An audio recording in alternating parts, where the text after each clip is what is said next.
So, how's it been, guys?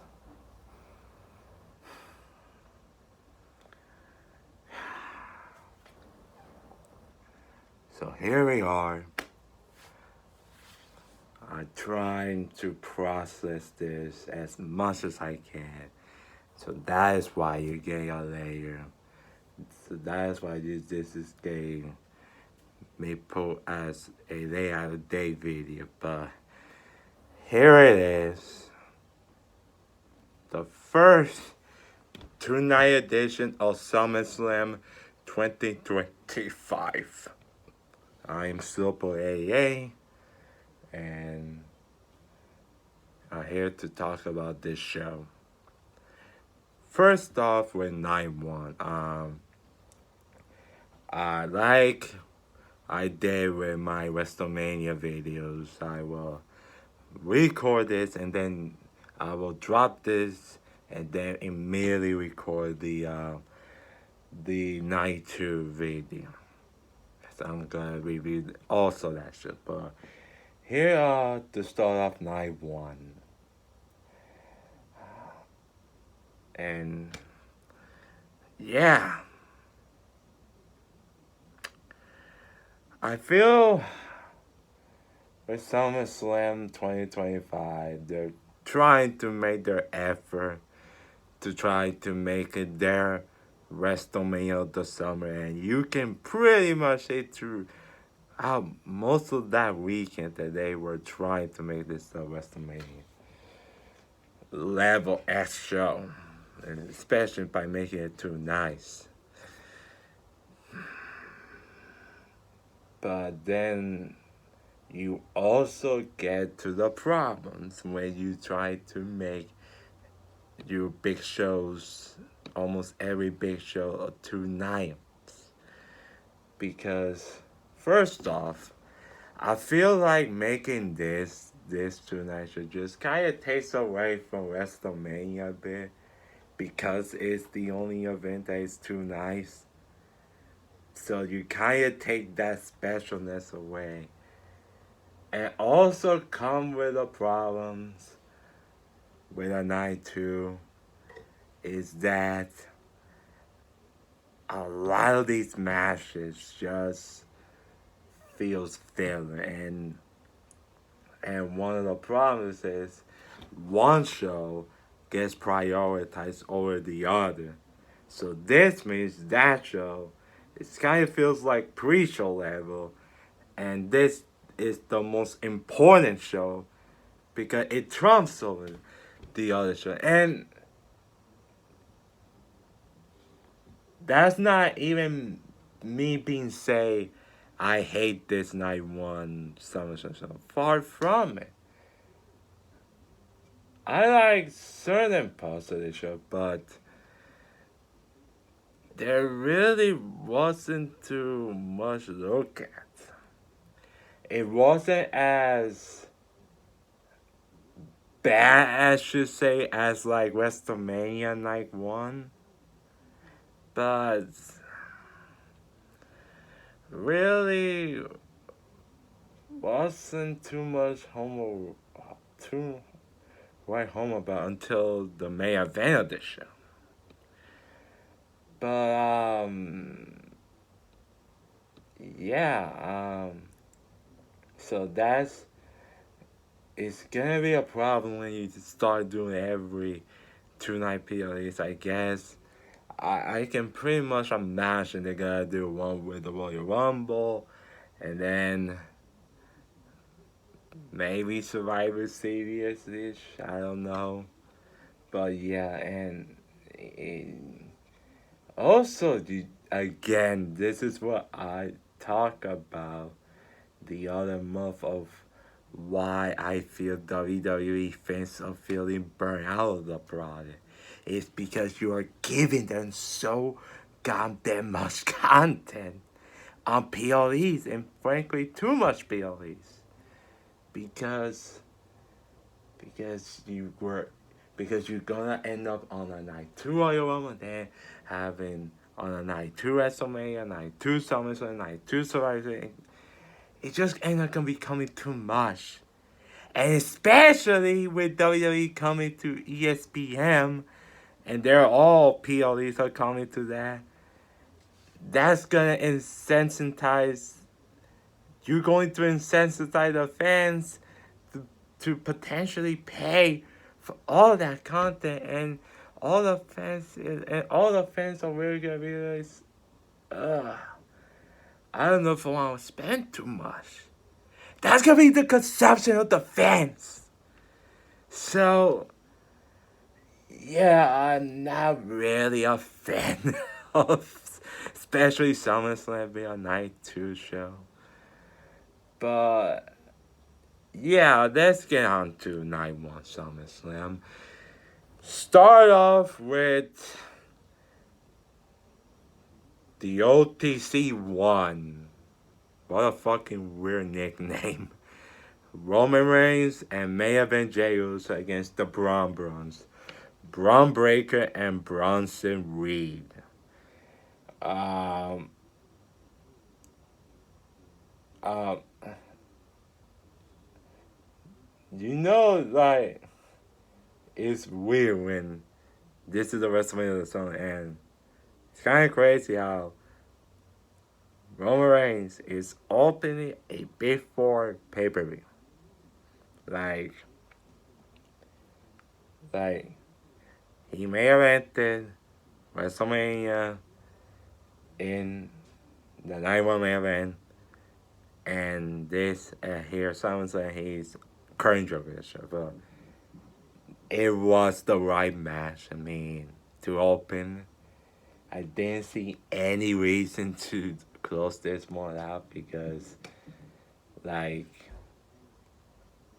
there wasn't. I didn't feel this was big enough.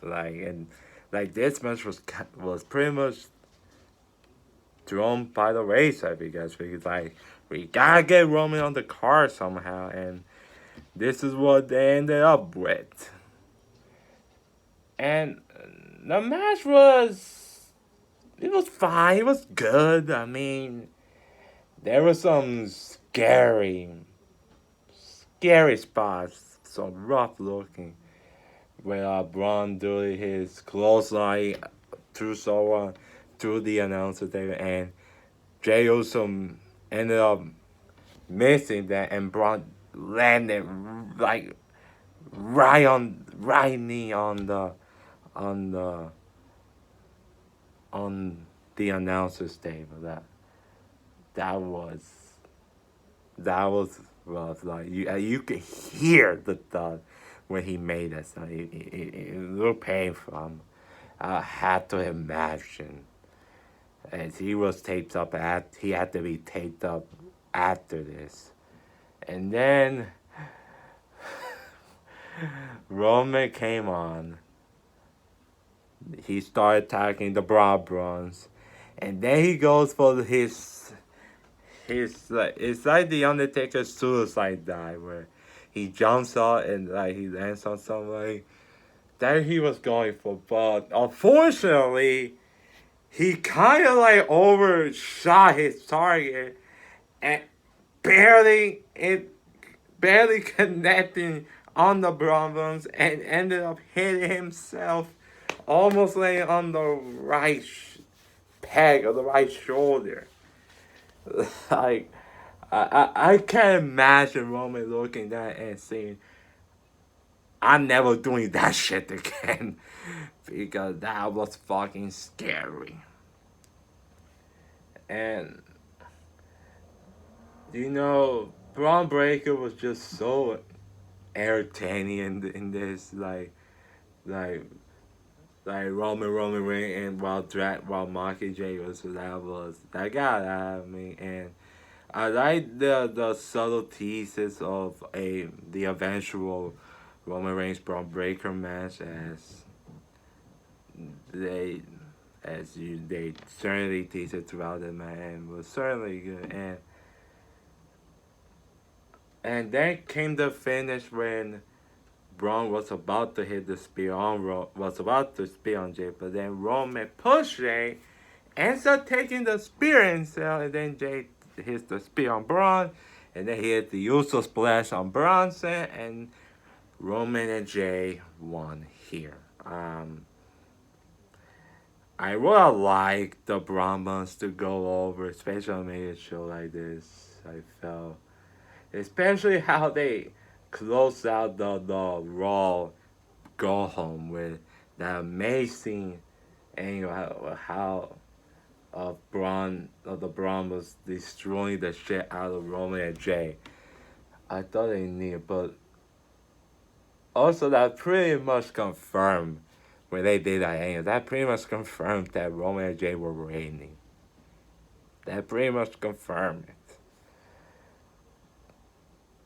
But I'm actually glad that it was Jay getting the win and not Roman, because I don't think I need to see him pinning one of the two upstarts, especially a guy like a Braun Breaker, who think you will want a match where you will want Roman to put someone like a Braun over in their eventual match. So I didn't see near that, so I'm fine with Jay winning.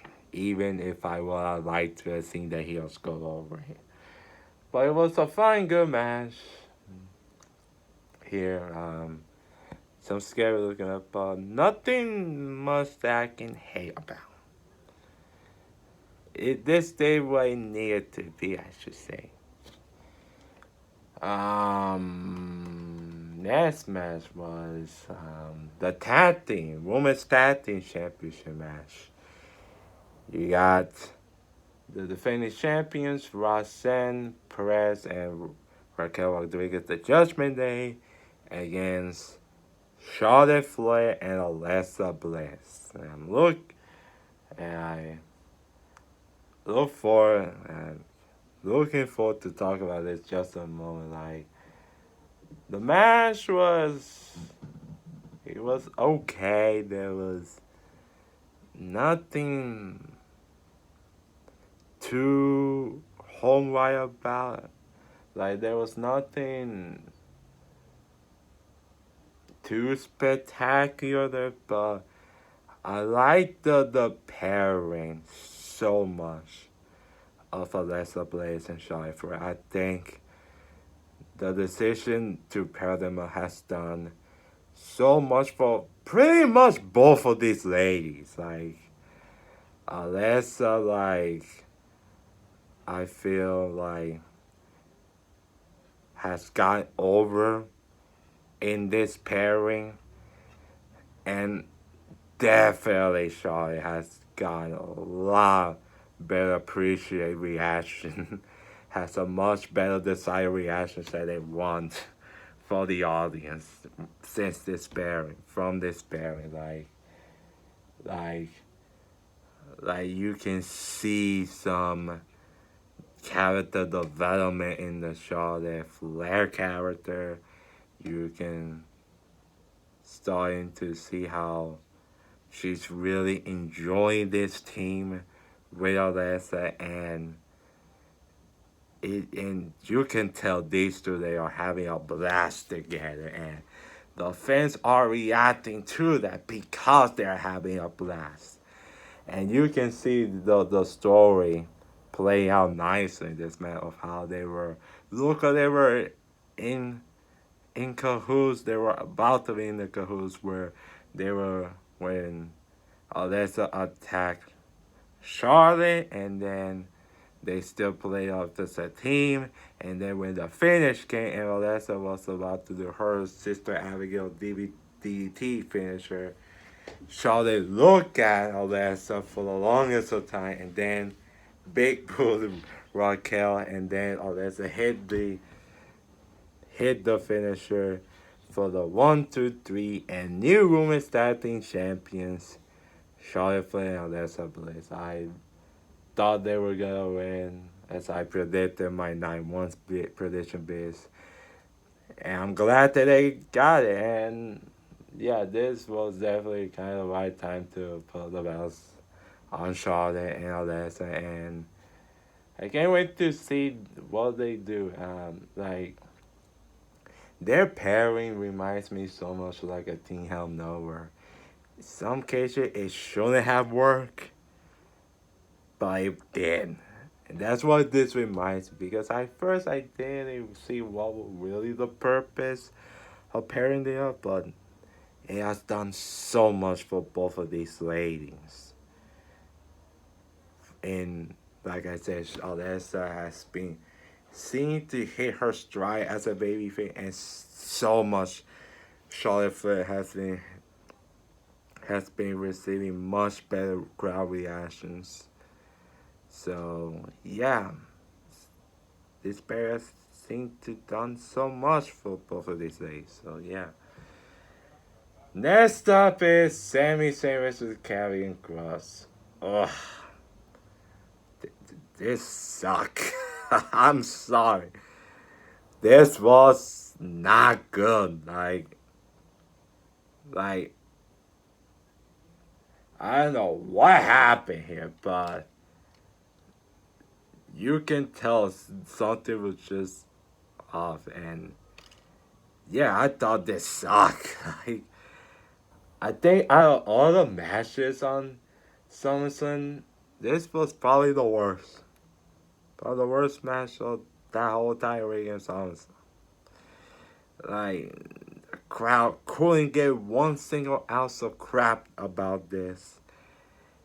And yeah, like, they really seen there wasn't going on. And honestly, Kevin Cross hasn't really done to show me that he deserves to be at a higher level than what the fan think he should be. And he didn't really play. I almost felt like he kind of went through the motions to this. Probably because this is probably his last match with WWE. And yeah, like you can certainly feel this had the feeling that this was basically his last match for a while. And yeah, but yeah, like when even Sami Zayn has to be dragged down in a match like that and can't even get Karrion Cross to a higher up level, that's when it's like, yeah, because Sammy has been able to get at least a good match out of anybody, and he didn't get to Karrion Cross. Like, I thought the Night Champion was okay, but this at SummerSlam, it just didn't work.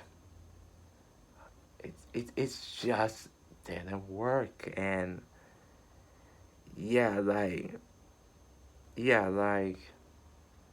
I can kind of see why they were not one in the they're not in the urgency to re-sign Karrion Cross, because he hasn't really delivered, and this kind of proved him.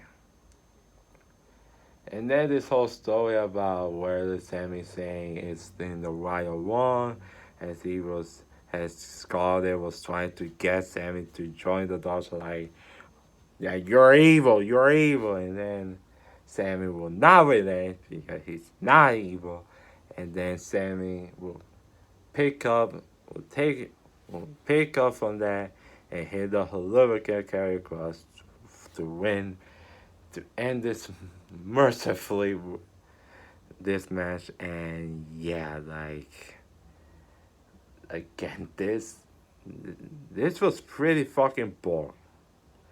like it sucked. What else do you need me to say? Like, really, what else do you need me to say? Like, yeah, this wasn't good. This wasn't good. Like again, like I said, this was pretty much the worst match out of that SummerSlam week. It was this match. So yeah, F this match. So fuck this match. Next up for the WWE Women's Championship, you get Tiffany Stratton versus Jade Cargill. This kind of surprised me. Pretty much, like, it pretty much did surprise me because, on the one hand, I thought my expectations were negative, though. Like, I didn't have any confidence, like, Jade Cargill didn't need to go 15 minutes, and Tiffany Stratton's work rate as champion hasn't been that exhilarating to me. So I was curious how they were gonna play the matchup. And then the match started, and I think they kind of played smart. This wasn't like, this is not a match that wasn't overly spectacular, but when it comes to both of these things, I don't think it needed to be. And I think because especially in the case of Jade Cargill's very limited in ring skills, like they actually kind of play small. Like this went quick, when it seemed harmless. They didn't embarrass themselves, each other, and yeah, this was pretty decent match. Like this was pretty fine. This was this was decent. Like this was pretty decent, and believe it or not, I actually liked the winner here when Jay Collier was about to hit her finisher, but Tiffany was on the it was on the middle wall because her foot was catch on the middle wall, and Jay thought she went, but the ref saw she had her foot was on the middle rope because she catch it when Jay was about to grab the pin, and then Tiffany tried to hit the pretty smooth saw ever, won the match and retained the title. So I like this because I really wasn't that looking forward to Jay being the champion, especially if her in-ring work was going to continue to be the way it was. So happy about that slightly, but also another thing with Tiffany the champion is like, where did it go from this? Because it's like she has beaten every top woman on this women's division on SmackDown. Like, she's beating Nia Jax, she's beating Charlotte Flair. What fucking else? Like, she's now being Jay. Like, there's not much else you can go. Also, it's like they're definitely waiting on Bianca Belair to return or something just to give Tiffany a fresh opponent for her title reign. So yeah, but I like the booking result of this, and this was a decent match. It worked very fine and definitely what it needed to be. Next up is Drew McIntyre and Logan Paul versus Randy Orton and Jelly Roll. Oh boy. I had kind of mixed feelings towards this match. Like, I don't think Jelly Roll, as far as their involvement, but how the bar has been raised, like, they thought he was, I think WWE kind of overestimated how good he would be coming in. Because I don't think he was that overly oppressive to me in the ring. I don't think he was that overly impressive. But I think like he did his spot, he did his job well, like selling for the heels in this in Drew and Logan. Like he did his job for getting his ass kicked. And yeah, like he he did everything he could to make sure like he wanted that spot as much as the current guys are, because he certainly did his job here and he took a lot more parts than I thought he would. And the match was okay, wasn't really that outstanding. But the crowd was into it, and I was somewhat entertained by it just a little bit. But yeah, there wasn't too much to complain about, and shockingly, the heels won. Like that's actually I kind of have to also give Jericho because he could have totally won this because it's almost a rule that a celebrity has to win every fucking match in their debut. But Jelly was not like that. I think he wanted to prove that he respects the division just as much as the full time guys. And he pretty much did the job for the heels.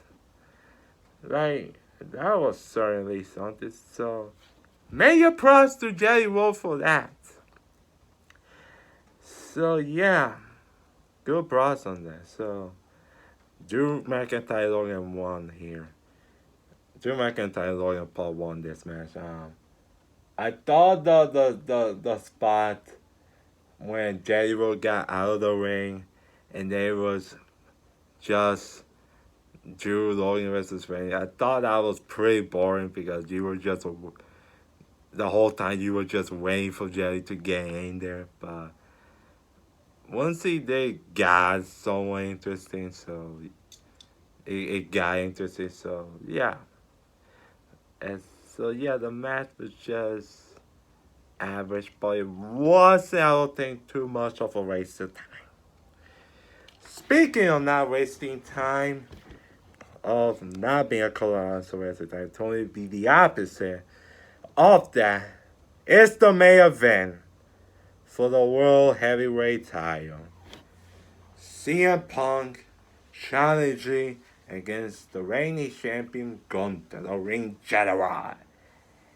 And wow, like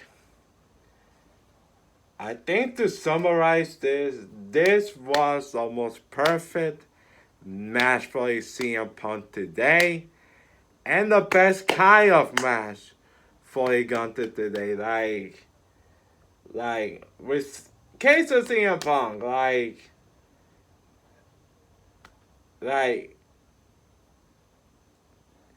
Punk is not.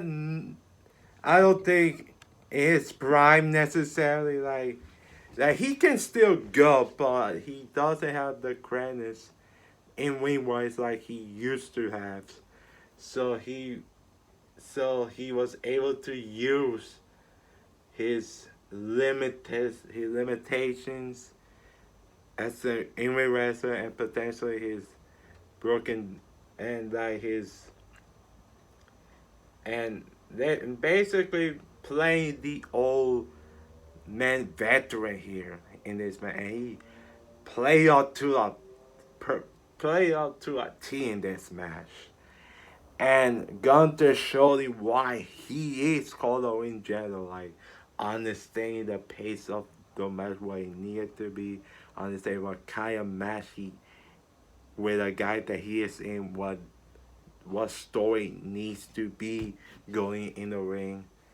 And these two guys had a really great Summerslam main event. Like this was a banger. Easily the match of that night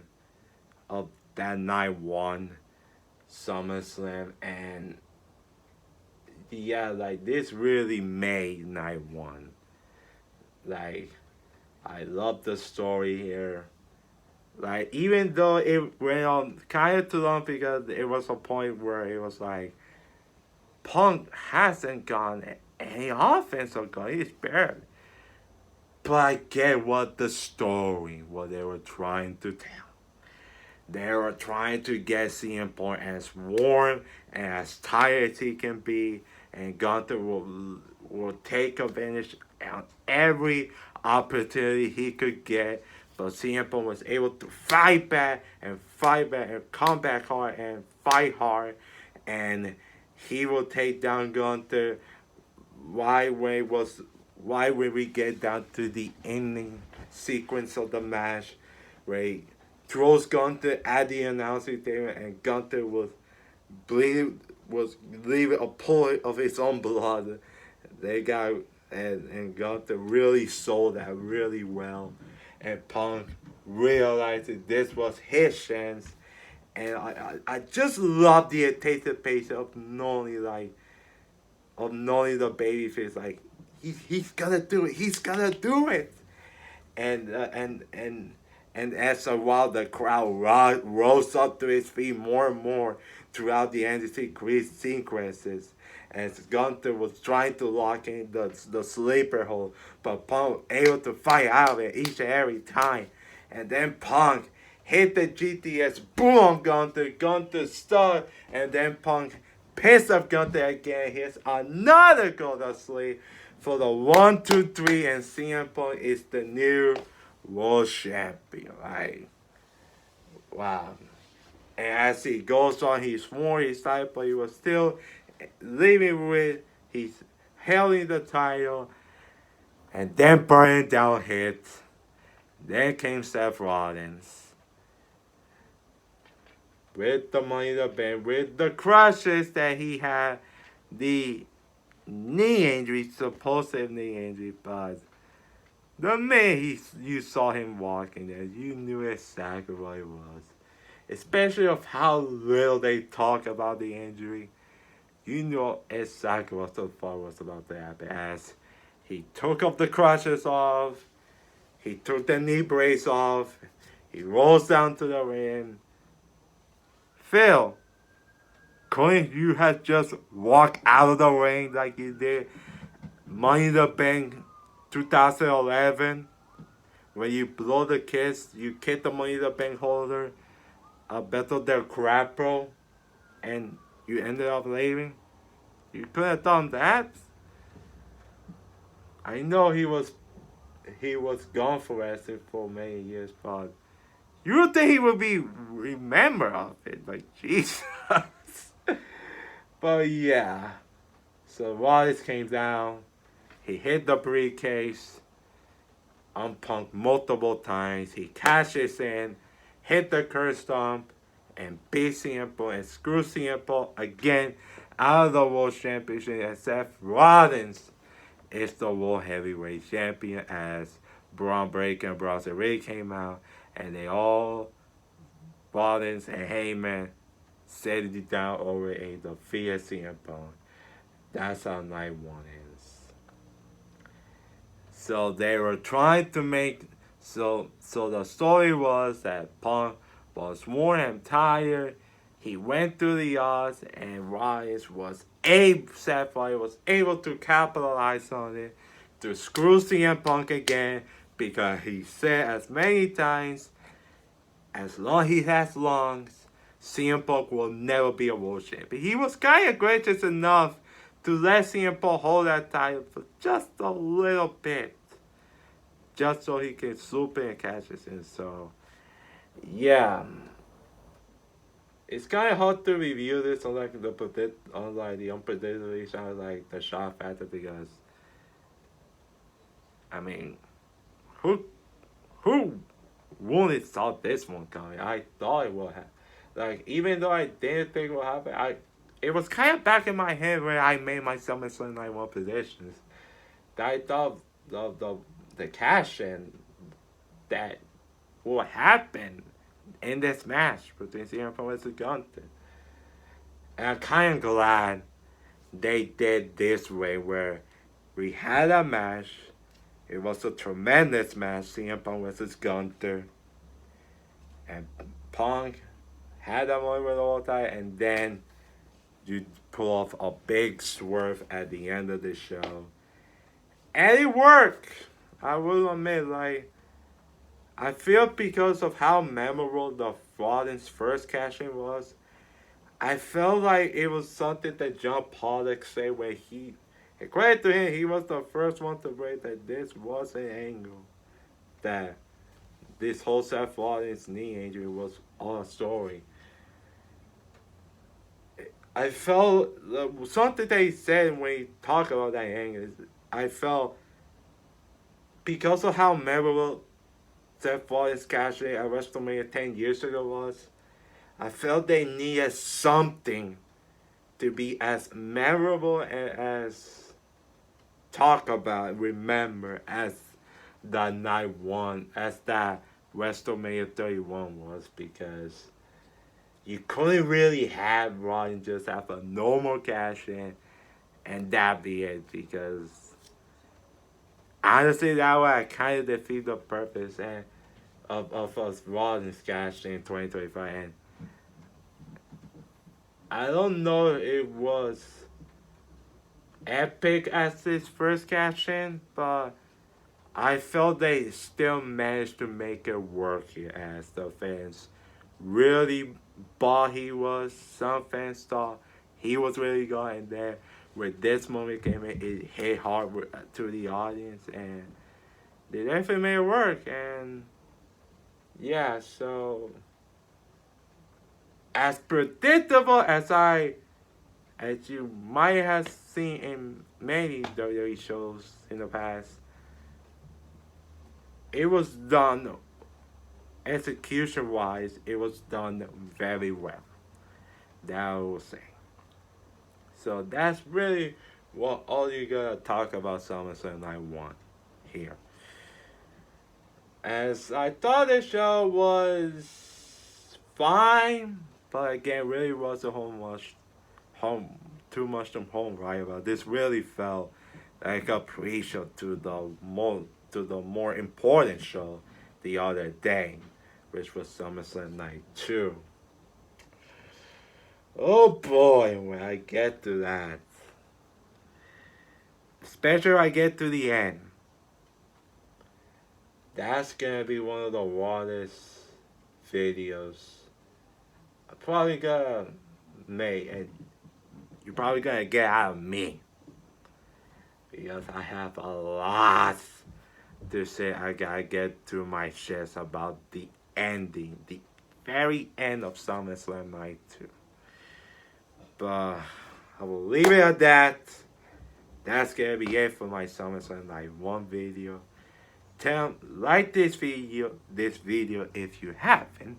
Subscribe over there, as you should.